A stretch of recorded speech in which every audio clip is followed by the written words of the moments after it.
Have you ever given a tip voluntarily or involuntarily?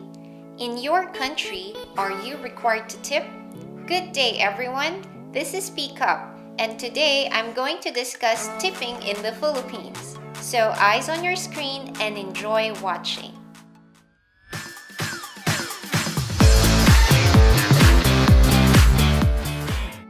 First of all, the Philippines is not much of a tipping nation like other countries. But because of Western influence, there are some situations in which tipping has become a thing to expect from tourists.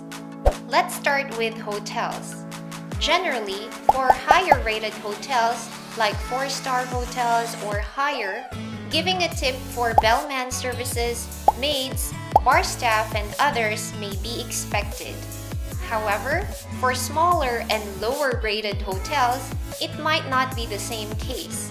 It will be a guest's choice whether to give a tip or not based on the kind of service or treatment he or she receives. What about spas in the Philippines?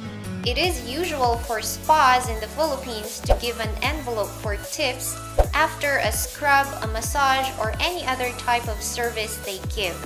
But generally, they don't require a certain amount. The tour guide? Tour guides work really hard in the Philippines, but unfortunately, they don't receive enough pay for their hard work. So a tip is always welcome. In restaurants, it depends on whether a service charge is included in your bill. If it is included, then there wouldn't be a need to tip. However, if there is no service charge added, you might like to give a tip of 10% to your waiting staff. On the other hand, tipping is usually not expected, so the staff won't be offended if you don't leave a tip. If the service was poor, don't feel pressured to leave a tip. Should you tip your taxi driver or your hairdresser in the Philippines? It also depends on the city or the place. In certain cities, some taxi drivers switch the meter off, so the rate is not determined based on distance alone. In this case, you should not offer a tip.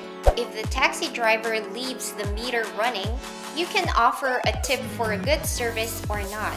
Again, it is not required. As for hairdressers, they don't usually expect a tip from customers. But since tipping is becoming more and more common, it is also something that is not surprising anymore. Traditionally, the Philippines had a non-tipping culture, but nowadays, tipping is becoming increasingly common among Filipinos. What you should remember is to use your own discretion as to how much you will tip. I hope these tips helped you learn more about Filipino culture. Thank you for watching and see you next time.